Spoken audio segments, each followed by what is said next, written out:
Hello everyone and welcome to the teacher tag video. So this video is basically a video of teacher YouTubers answering some questions about their classroom ethos and sort of a couple of top tips, especially for new teachers.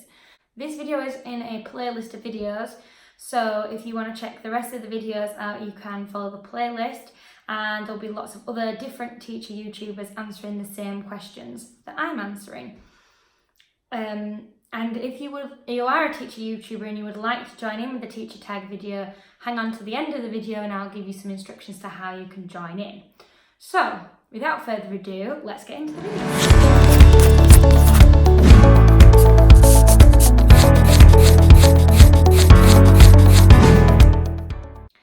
So the first question is, what 3 words or adjectives describe your classroom culture and why?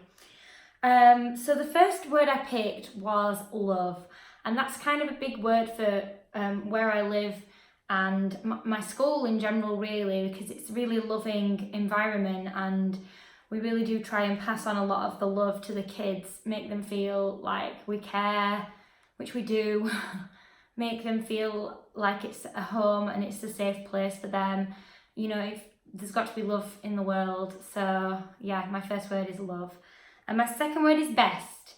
So I picked this word because I always try and do my best. It's part of our sort of motto of our school as well. It's a key word in it. And, you know, I do expect the children to do their best, and I expect to do my best too. And sometimes your best isn't always, you know, good enough. And sometimes your best isn't always where everyone else is at, and that's fine. But I do expect the children and myself to put 100% effort in.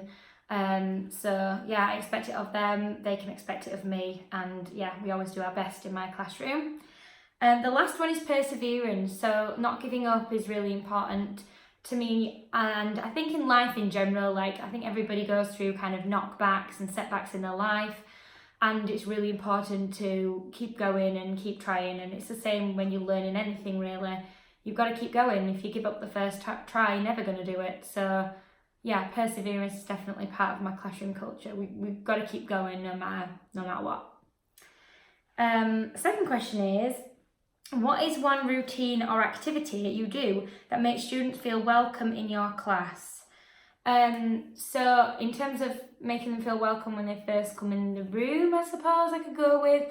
So what I usually have is like a rota. So when the children arrive in the classroom in the morning, their table colour, I'll have a different activity each day. So it might be spelling shed, it might be frog play, it might be reading, it might be, I don't know, handwriting. So whatever it is, say blue table will do different thing on each day, but every Monday blue table will do, I don't know, spelling. Every Tuesday blue table will do frog play or whatever it is. So there's kind of like that consistency there, like they know when they come in on a Tuesday what to expect.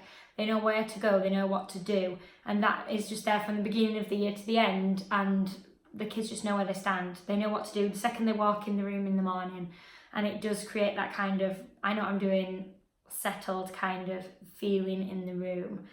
Consistency is kind of another tip, like in order to create a safe, welcoming feel, I feel you've got to be consistent. You can't be up here one day and down here the next day. You need to be consistent, so that's a recurring theme you'll see. So the next question, how do you develop growth mindset? So I've kind of touched on this already with one of my classroom ethos words, best, but never giving up is absolutely really key, and I really don't want the kids to give up. So the way that we do that is, like, I make mistakes. Everybody makes mistakes, we're all human. So if I don't know how to spell a word, I don't pretend I know how to spell the word. I will ask one of the kids to get me a dictionary, or I will ask Siri or the Amazon Alexa, that's it. Yeah, so just, hey Siri, how do you spell whatever? And then the kids can see it's realistic. Like, we're not all expected to know everything, but we're not expected to not try. So, you know, and we're not expected to be perfect, but we're not expected to not try to gain towards that either. So yeah, I think, you know, don't hide mistakes. Mistakes are part of learning, and it's the same for me. So don't hide your own mistakes from the kids. There's absolutely no benefit to that. They need to see you're learning and you don't give up either, and that not everybody gets everything perfectly right every time. How do you develop leadership in your students? So firstly, I'll talk about school. So at school, we have quite a few things to develop leadership. So we have elected pupil parliament, 2 children for that per class. Then we have play leaders who kind of support around play times and sort of develop games and try and support like falling out and friends and that kind of stuff. And then we have house point captains as well, who lead kind of on the sports day stuff and who kind of count the house points and that sort of thing. So they're in charge of that. So a couple of things throughout school. I'm sure there's more that I've forgotten, but in terms of in class, I think group work's really important. A lot of children really struggle with group work, but I find the best thing to do is, especially when they're younger, is to give them a job, give them each a role, and they have to stick to that job. So there's like a version of it with like hats, so each person has a different colour hat, or you could do like a lanyard or whatever, but so like one person might be the reader, one person might be the writer, one person might be the speaker. So it depends kind of what the task would be, but I think giving the children a role does help them. So really think that through with your group work. How do you want them to solve this as a group? Are you just chucking them in at the deep end? Because we don't want to set the children up for failure. So how are you going to develop that? Are you going to play to their strengths, or are you going to make them out of their comfort zone? And personally, what I would do is I would start off with their strengths. So if one child's a really confident writer, give them the writer role. If one person's a really confident speaker, give them the speaker role. And then gradually as the year goes on, start moving them into slightly less comfortable roles. So the writer might be an okay reader, so give them that next, until they sort of see the model and get that scaffolding from the other children that are more confident speakers. So that's one way that you could develop leadership and kind of promote group work at the same time. What is a beginning or end of the day routine you have that contributes to your classroom culture? So I've kind of already talked about my morning routine, which really does contribute to my classroom culture. Like you can pretty much hear a pin drop in my classroom in the morning, and that's not because I've said, shut up, be quiet. I haven't said anything, they've just come in and got on with whatever it is that they need to do. So the other thing that I like to do to sort of set the culture in the mornings is greetings. So when I take the register, I expect kind of an actual response back from the children. So like I would say, good morning, Sarah.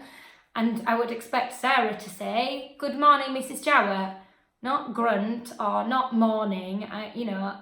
Speak to people properly, and that's kind of what I expect. And, if you come into the classroom late, I'm sorry I'm late, Mrs. Jowett. Just promoting that good manners, and then I would respond with, that's fine, is everything okay? And then it's just opening the line of communication that when someone says good morning to you, you respond properly to them. So that's kind of another morning routine that we have. So end of the day routines for classroom culture, I would say, allow time for tidying up. Don't try and rush it in the last 5 minutes, because it's never going to happen. And what kind of message are you sending? You need to think about that. So it's all well and good leaving 5 minutes for tidying up, but what if it's not tidy? So either you're going to be late, you're going to be rushed, or you're saying tidying up's not important. And I don't want to be any of those 3 things. Tidying up is important. No one should tidy up after you. Everyone should be expected to contribute to that. And I'm quite insistent about that. Actually, one student that I had this cute idea, and I'll share it with you. It's called Magic Rubbish, something like that, or Magic Litter, or whatever it was called. And so she would, in her mind, choose like 3 pieces of whatever was on the floor, 3 things on the floor. And she said, she would say to the children, right, you pick up the litter. If you pick up the magic litter, you get a sticker or whatever. So the children would be picking up as much as they could to see if they were the ones to pick up the magic rubbish, which was basically just arbitrary 3 things that were on the floor. So it was a good idea. I really enjoyed the idea, and the kids, it motivated them to want to tidy up a bit more as well. So that's an idea for tidying up time if you want it done a bit speedier. But yeah, definitely end of the day routine for me. It needs to be calm, it needs to be settled, it needs to have enough time to actually complete it without any kind of stress with the end of the day. Because if you're stressed about the end of the day, you're going to pass that along to the children. And you just don't need that at the end of the day. Everybody's tired already. Is there something new you are going to incorporate this year? Why, and where did you get the inspiration? And there is, I'm not sure about if I got the inspiration, but I'm sure people do this. So I am really keen, as you know, I'm taking, well, you may not know, but I'm taking on an assistant headship and phase leadership this year. So I'm really keen to develop like parental bond, I don't know, communication. So we have like I've got a full corridor outside all of our classrooms that needs kind of sorting out. And one of the boards on there, I've decided to make a parent notice board. So I'm going to include things like, so our newsletters go home on Friday. So if I've got any spare, I'm going to put them in like a plastic thing on there so that any parents that didn't end up with a newsletter for one reason or another can get one out and have a look and make sure that they feel up to date on the news. And then the other thing I'm going to do is put things like PE kit days and homework due days and trips reminders and extra letters for the trip, so there's no kind of I need another letter for the trip and it's 2 days away and I'm trying to flap about in my classroom trying to find this trip slip. Well, it's on the notice board, and if there isn't any, then there isn't any left. You need to go and get one from the office, who will probably have spares. But yeah, so that's kind of like something that I'm going to incorporate that's new this year.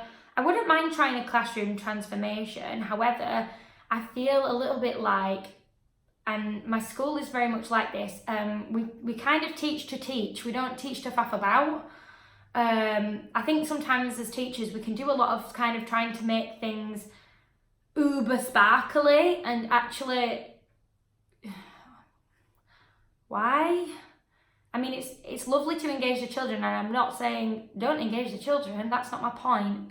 You know, but we are busy people, and at the end of the day, we need to teach the children, and we don't always need to make it ridiculously over the top. That being said, I would like to try transformation because it is kind of up my street as a thing to do, but we'll see if that happens or not next year. I will put a video on if I do one, of course. I think this is the last question. Yeah, last question. What is one piece of advice you would give to a new teacher with regards to creating a classroom culture? It's really hard to pick one piece of advice, but to be honest, I'm going to choose the word consistency. And kind of like linked to that, like insistence, perseverance, all of those things.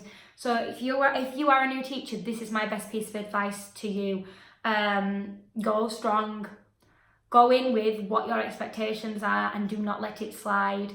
If that piece of work or if that whatever is not up to your expectations, then it needs to be done again, or it needs to be fixed in some way. So, you know, I know like 5 weeks into autumn term, you're tired, you're having these behaviour things bubbling under the surface because they're testing you to see, I wonder if she's going to tell me off for this today. And you must constantly stick to your guns. You must constantly follow that behaviour policy. You must constantly and consistently stick to your guns and not waver. It doesn't matter how tired you are. It doesn't matter if, you know, you're busy and you need to do X, Y, or Z or whatever. It doesn't matter, because the more you are consistent and the more you stick to what you are saying, the better that is for you in the long run, and for the children, because they're not getting mixed messages, because the mixed messages are when you start to get behaviour problems. So for me, it's about, you know, yeah, I need a wee, or yeah, I would love to make a cup of coffee, but this child needs to stay in and do this piece of work because it is not their best work. And as I said earlier, I expect the children's best because I'm giving my best. It's a two-way street, it's not a one-way street. So yeah, it is that kind of like, it is the insistence. You need to constantly stick to your guns, and sometimes that's really hard, but I think that that's the most important thing you can do as a new teacher, or as a teacher in general, to be honest. Be consistent, be persistent, and be insistent. Wow, I ended heavy on that one. Right, so that was the end of the teacher tag video. I really hope you enjoyed me answering these questions. I know some of you have sent in Q&A questions as well, so that'll be a separate video because there was quite a lot of questions. So that'll come in a separate video. So I would like to also invite any other YouTubers that are teachers that would like to join in and answer these questions themselves, to follow the instructions in the description box. And I would invite all of you watching this video to like and subscribe and watch the other videos in the playlist from the other teachers, because there's high school teachers, American teachers, I think Australian teachers, all different kinds of teachers answering these questions. So it's really interesting to see the difference between my answers and their answers. And I hope I don't come off and sound harsh. So yeah, thank you to the Math Reflective for setting up this teacher tag video. It's been really fun, and I will see you guys in my next video. Bye!